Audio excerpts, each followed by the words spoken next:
cost of capital, laba yang ditahan itu sebesar 15,0%. Kemudian ini ya, biaya emisi 3%. Biaya emisi flotation cost ya. Kemudian biaya utang ditaksir sebesar 12%,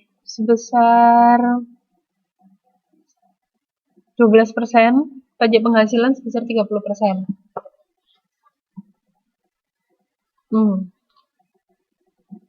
Jadi sekarang dihitung ininya ya, biaya modal rata-rata tertimbang, tapi sebelum itu kita harus menghitung sendiri-sendiri dari masing-masing sumber pendanaan. Jadi kalau biaya saham baru sebesar 15% dibagi 0,97. Jadi kan komposisinya ya, 15% itu kita ambil dari tadi biaya laba yang ditahan, 0,97 itu dari 97% ini. 100% dikurangi 3%. Dapat 0,97. Dapat 15,5%. Kemudian biaya utangnya. Kan tadi biaya utang ini ya, ditaksir 11-12% sebelum pajak. Tapi harus dikalikan dengan 1 dikurangi 30%. Pajaknya kan 30%. Dan ini kan biaya hutang setelah pajak. Kalau tadi 12% kan sebelum pajak. Makanya 12% dikali 1 min 0,3. 1 min 0,3 itu menunjukkan setelah pajak, kayak gitu. Dapat 8,4%.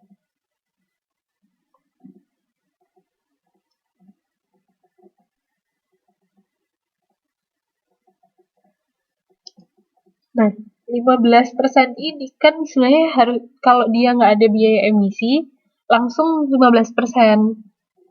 Gitu ya, untuk saham baru. Tapi karena dia ada biaya emisi 3%, makanya dia jadi 0,97. Maksudnya 100 dikurangi 0,97.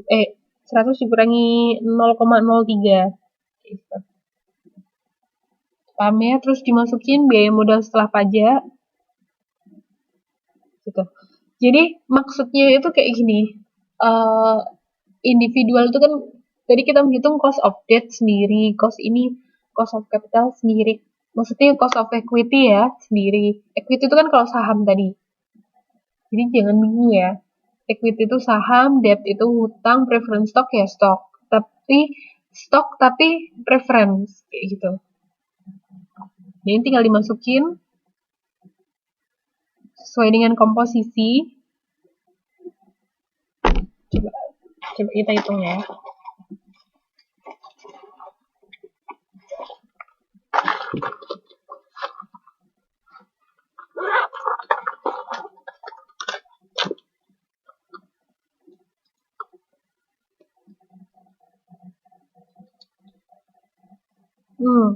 Tinggal dikaliin aja komposisi dengan ininya.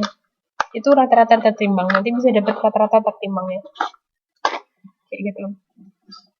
Paham ya sampai sini?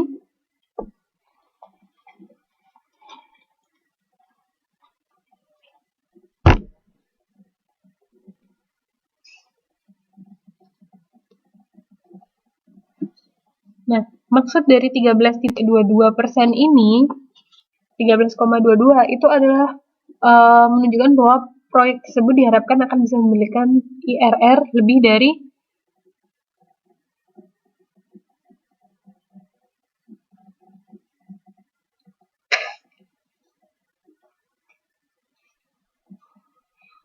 Halo? Dengar suara saya ya? Barusan connection loss lagi. Dengar suara saya?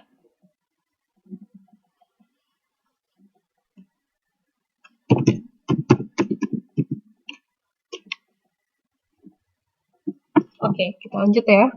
Kalau tiba-tiba hilang itu berarti connection loss. Kemudian ini.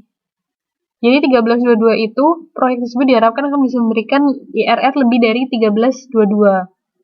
Kayak gitu. Jadi, ini merupakan cut off-nya. Ketika Ketika IRR menunjukkan lebih dari 13,22 berarti ini menguntungkan. Kalau enggak ya enggak, kayak gitu. Karena gimana ya menjelaskannya? Jadi WACC ini, biaya rata-rata tertimbang ini merupakan semacam cost kayak gitu kan. Cost yang harus ditanggung. Cost secara keseluruhan firm seperti itu. Jadi sudah bukan secara individual sendiri-sendiri cost of debt gitu-gitu bukan, sudah secara keseluruhan perusahaan ya, sehingga itu merupakan cut off-nya kayak gitu. Kalau misalnya IRR lebih besar atau NPV-nya lebih besar, masih ingat ya NPV IRR yang kita bahas 2 pertemuan lalu, itu lebih besar dari ini, berarti menguntungkan kayak gitu. Ingat juga ya istilah cut off itu, seperti itu.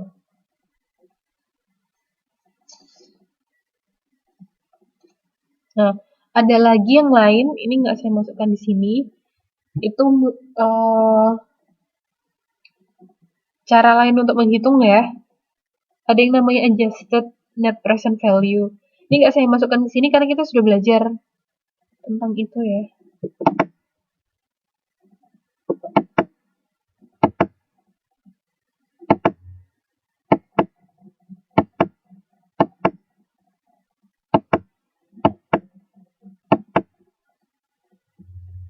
Karena kita sudah belajar tentang NPV kan, jadi ini nggak saya masukkan karena cuman tinggal ini,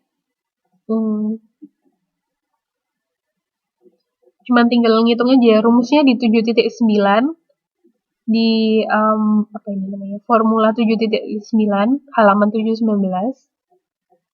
Jadi APP itu base case NPV ditambah PV dampak keputusan pendanaan kayak gitu. Ini ya contohnya ya.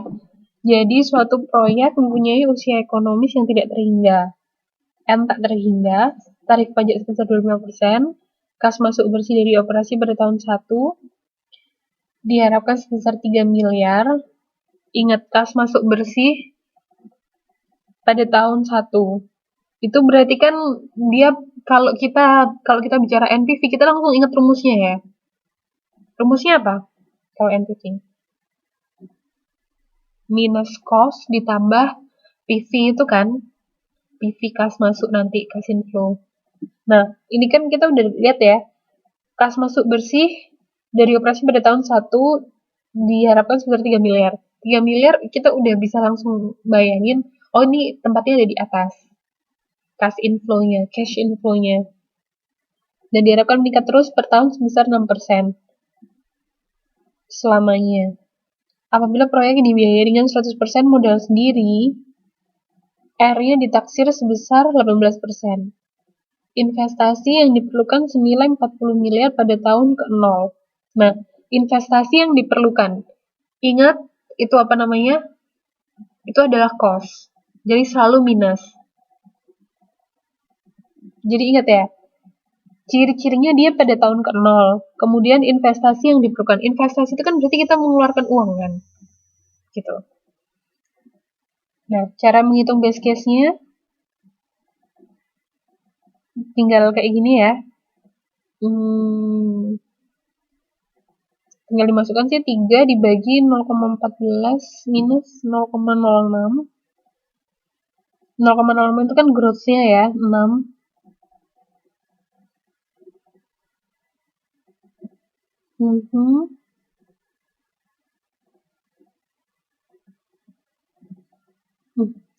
Ini kenapa 14 ya? Harusnya 18.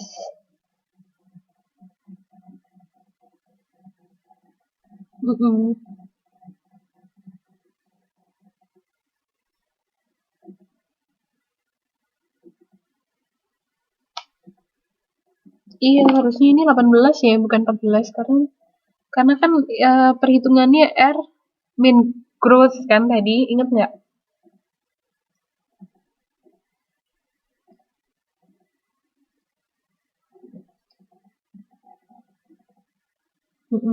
Cost-nya minus 40, dia